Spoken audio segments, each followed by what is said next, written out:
Hey guys, Bo, Tanner Pearson says you're built for the playoffs, and I guess we had to wait 5 years to find out. But can you just talk about your game right now and how good you're feeling driving this team?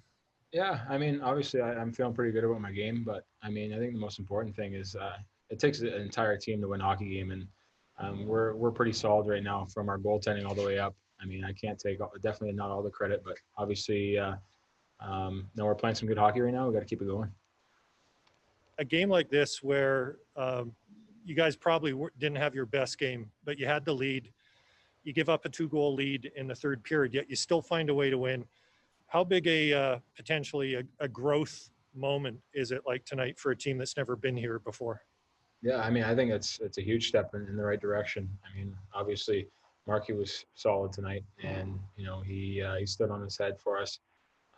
No, but it is. I think we just stuck to our game plan. We didn't get nervous or we didn't get too ahead of ourselves, and we just kept sticking to our game plan, and eventually it worked for us. Thank you. Next question, Carol Schramm, New York Times. Jacob, I'm wondering if there's anything that you're seeing from the Blues that's surprising you or that's a little bit different from what you might have expected that they would bring to this series. And I'm also curious what kind of a look you got at the tying goal and whether or not you thought that there was a high stick, if you could tell.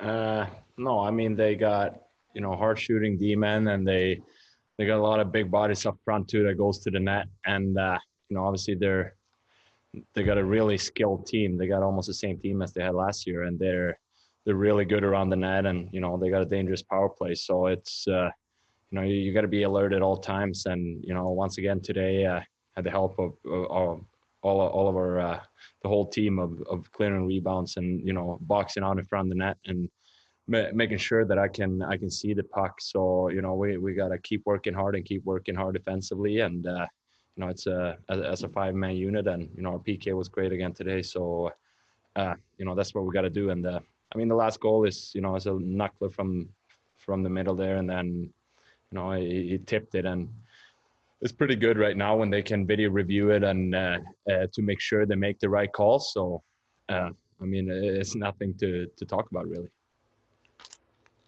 And next question, Thomas Strand, to The Athletic.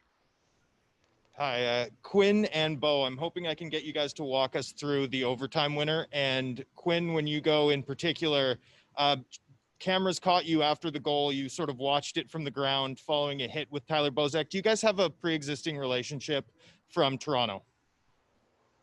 I mean, yeah, I just saw there was kind of a scramble behind our net, and noticed that one of their defensemen was back there. And as soon as I saw Husey come out of the pile with the puck, I just decided to take off, and it's a heck of a play by Husey to get it to me, and luckily it went in. But yeah, that's kind of my view of the entire thing. Yeah, I think the same thing. I kind of came out of the corner with the puck there, and I don't know who the D was. I think it was Dunn, and he was kind of in the middle, not too much in the boards, and especially him being a lefty, I thought it'd be hard for him to get that pass.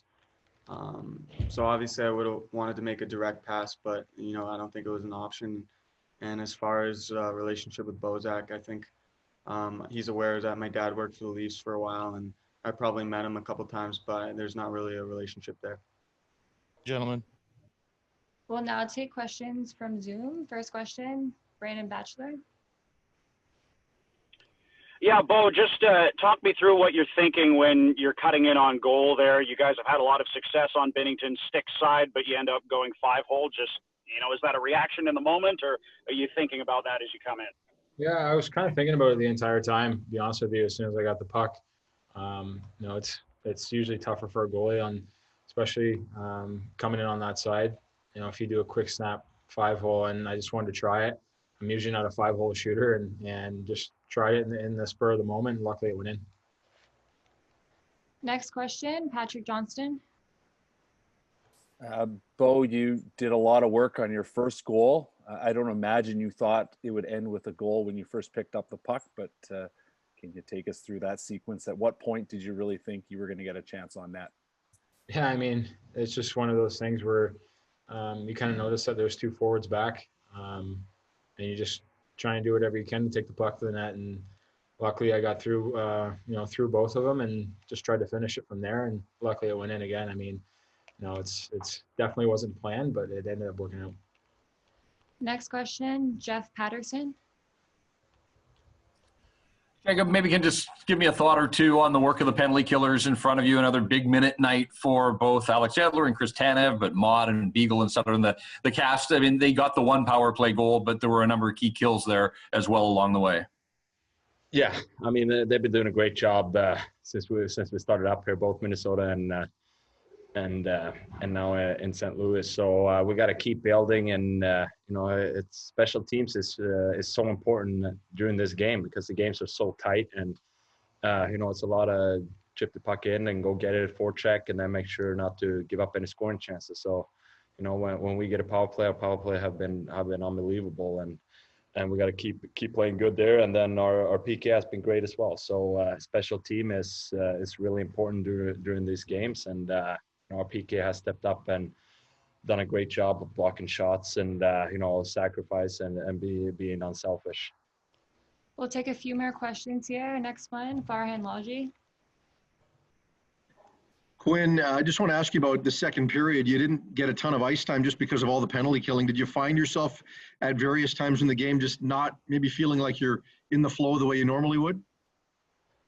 Yeah, of course. I don't think I felt like I was really in the game today, to be honest. But we had a lot of penalties, and like Marky was saying, the PK did a great job. And the fact of the matter is, there's better guys suitable for the penalty kill than me. So if I have to sit for a couple minutes here and there, it is what it is. But yeah, it's definitely a little bit challenging sometimes when you're sitting for 5-6 minutes and then you got to get your legs going. But that'll happen once in a while, and it is what it is.